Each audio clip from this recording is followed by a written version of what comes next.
back out again researching in the Blue Mountains, and we're on our way to the location near where we were a few weeks ago, but we're going to head probably 1k further in the bush to a site I think might be a little bit better than where we were last time. So there's a few structures around that area that I found a couple of months ago, and I want to camp near them and see if something comes to check us out. So I bought some more night vision out this time, and the thermal and the parabolic, and Daniel's with me, and my wife, the Yowie Queen.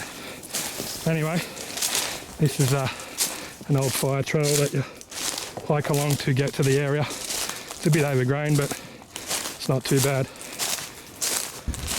We've made our way down the ridge a bit just to come and see these TP structure that I found a few months ago. There is another like structure here, but it could be natural, but it has moved. It was different to that. I'm not sure if that's something that it's been placed that way by something, or it's just, you know, all these dead trees are falling down and they just happen to go that way. But this one here is definitely a structure. Look at that TP structure. So one is alive that was living there. It's still alive, as you can see. That still greens, and it's bent. And then the other two, so this one here and this one here, that are in the X shape, they're placed over it. If that was natural, it'd be pretty hard for them to stay up. And one's kind of jammed here in this rock here. You can see the base of it. It's actually jammed in here, and it goes up over that rock. And so yeah, I didn't even notice that last time. So it's actually, that wasn't growing there. Tree back here, probably about a metre off the ground, and you look at this tree and it's still alive. So this has just happened. So what's broke this tree where everything else around it isn't broken? That's pretty weird. Okay, we set up camp here. We've just cleared the area to put our tents. There'll be one tent just here and one tent over there, and then we'll put a little fire around here. So this is basically my backpack. Yeah, I've got some pillows and blanket on top, 4 litres of water, and everything else that went in there. So there's our campsite. And there's a really big rock ledge that's over here. I want to go and check it out. Plus I want to put a sound recorder back out pretty far away from us at the campsite. Nice little rock plateau here. I think it was around this area actually. Pretty cool. Yeah, I think this is it. Yeah. And there's got to be maybe some rock carvings down here. Let's go down and have a look. Here it is here.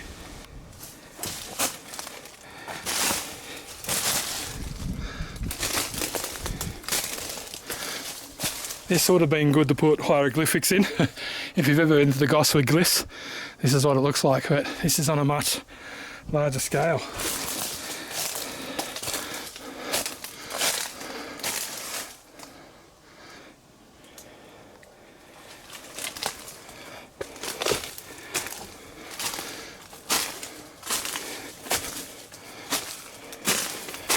That just come off, just sheared off. Probably a good 2 metres, 2.5 metres in between this rock and that rock. I wonder how long ago it come apart. There's no carvings or anything in here, so maybe the Aboriginals didn't put any carvings. It's just a cave.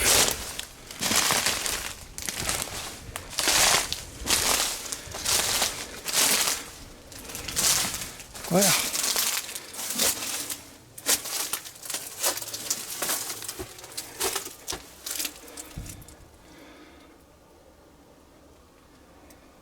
anything in here.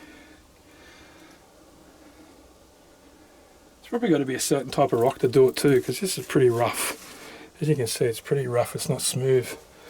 And the emu cave that I made a video of, it was pretty smooth. But if you want to come out and live out here and hide away from people, it's a perfect spot. No one's going to find you here. And if it's raining, I don't think any water comes in here. But look at that. It's 3:55 p.m. and I've got 91 hours of recording time on here. So let's press record. That's going. And look, I'm just going to slot it right here. So it's in this open tree. So if anything makes a noise around the area, I thought I was going to put it down there, but up high I can get more chance of a sound recording. There's a bit of a breeze coming from that way, but it's supposed to die down during the night. This looks like carpet. Feels like it too. There's our campsite, and he's doing nothing. He's sitting on his lazy ass. Anyway, just come back to the campsite after visiting that rock wall area and setting up the sound recorder, and show you a tree break here, and there's a tree break over here,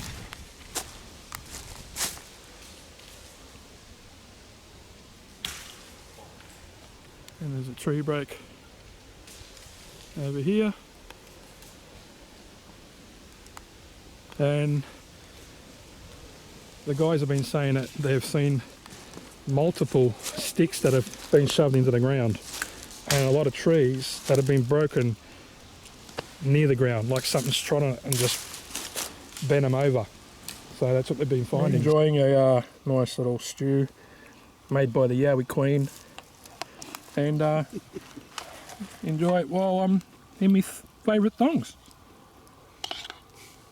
The sun's going down now, so it's starting to get darker, and it won't be long till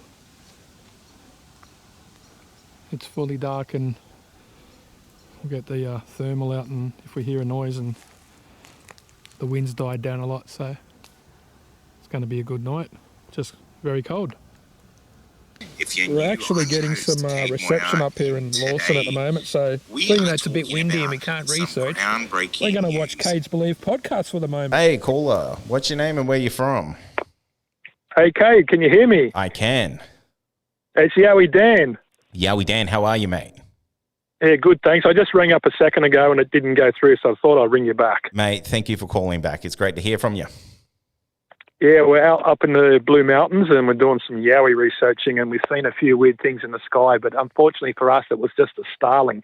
Oh, right. It's surprising how many people get to see the I guess the trail of Starlinks. I've never seen it in person before, and that's only because where I live in Australia, we don't get to see that trajectory, but a lot of people have seen it down south, and it always fills me with a little bit of envy when that happens. Yeah, no, it was really good to see, and I'm just watching your podcast now. I'm lucky to get reception. We're on top of a ridge. It's a bit windy, so we're waiting for the wind to die down before we get the parabolic out and have a listen. Yeah, awesome. So you're out on an active investigation tonight. You're looking for Yowies, mate? Yeah, right now we're sitting around a campfire. And I can tell you now, I've just had to put my socks on because it's got a bit cold because I've just been wearing thongs, and it's a little bit windy. It's getting a bit cold, but no, it's a good night for it, and hopefully we can get some something on the thermal or on the parabolic. And I've got a sound recorder that's about a couple of 100 metres down a ridge to pick up anything that's moving around that area, but we're way away from civilization where we are. It's taken us a few hours to hike in here. Oh, mate, well, that's good stuff. I am shocked with Australia's mobile coverage that you've actually got reception there to, one, watch the live stream, and two, to actually be able to call in. Mate, I'm actually getting 4G, so it's pretty good. So not most of the times when we're camping, we're down in the valleys, you can't, but because we're on top of the ridge, you can get some pretty good coverage in some areas, and this is one. We're really lucky today. Oh, there you So I'm going to go. let you go so that people can talk about the UFOs, and they'll keep watching. No worries, mate. Thank you for calling in, and good luck tonight there, mate. Thanks, Cade. See ya. Too easy, mate. The wind's died down now, so got the parabolic out. And you can see there's a Zoom H5 on there.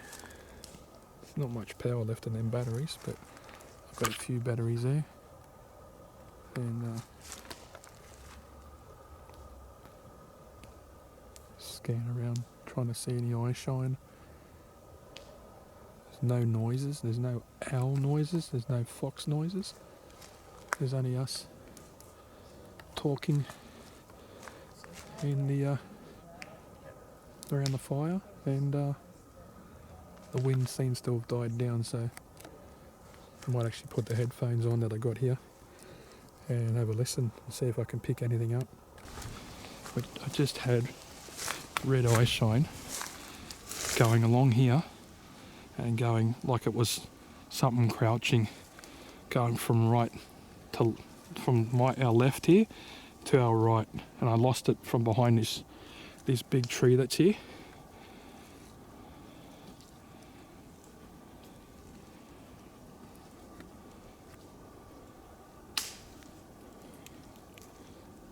Trying to light the whole area up here, but it was eye shine because we were just talking, and yeah, we're seeing the odd like lights coming from through the bush that's from houses nearby. Like, they're not nearby, they're kilometres away, but they go through the bush. And I just seen this fucking red, like, pair of eyes looking this way, but it was like crouching down, so it was kind of going up and down. Like if you crouch down and take every stride, you know, your head's going up and down. And it was really red. Ooh. Put the thermal over this way, man. Yeah. I just heard like a bang. Like a knock. Right in front of you.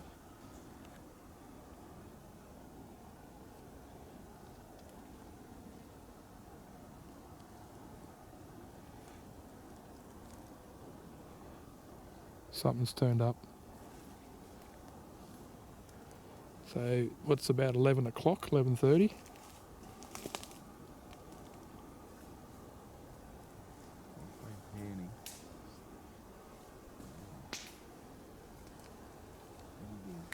What it is. It's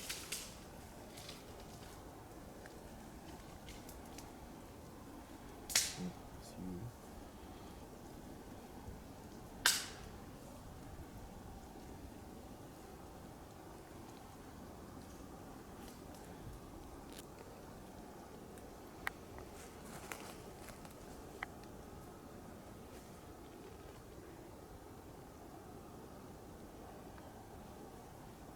I think you're picking up some sort of animal. Watch my foot in here. As you can see, still in socks and thongs.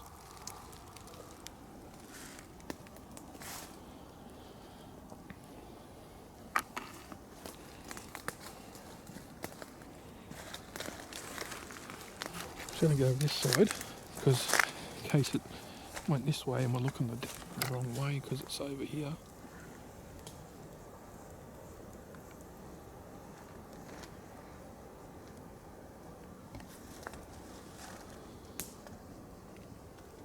I was just sitting there nice and relaxed, and I tell you what, my eyeballs just like popped out of my head because I've seen these two red eye, like red round things going along.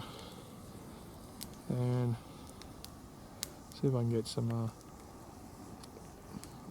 more eye shine around here. Didn't hear any noise, I just seen these two red, really deep, round, what appeared to be eyeballs. Anyway, I can't see anything, so we'll just let it go. We'll just see what happens. And if anything happens, we'll start filming again. Just put my hand over it.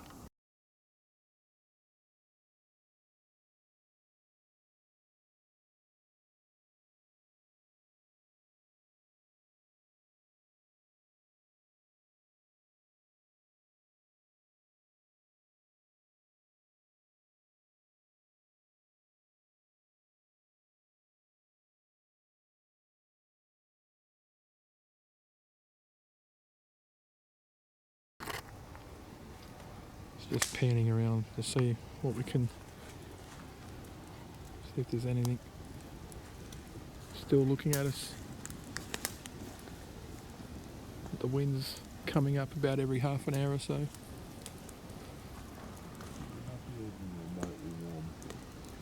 So we've panned the thermal around, and night vision we can't see anything, but the night's still young. But yeah, I definitely saw 2 red eyeballs, and they were really deep red too. Pretty much the same size and the same colour as I saw down at Marramara in the last video we did down there. And you know, things with rocks getting thrown in the creek, and it was crazy. I'm just panning around with the thermal, and I was looking the other way to where I'm pointing this camera, and a big gust of wind come up, and Daniel reckons he heard something moving across here while it was windy to like get away. So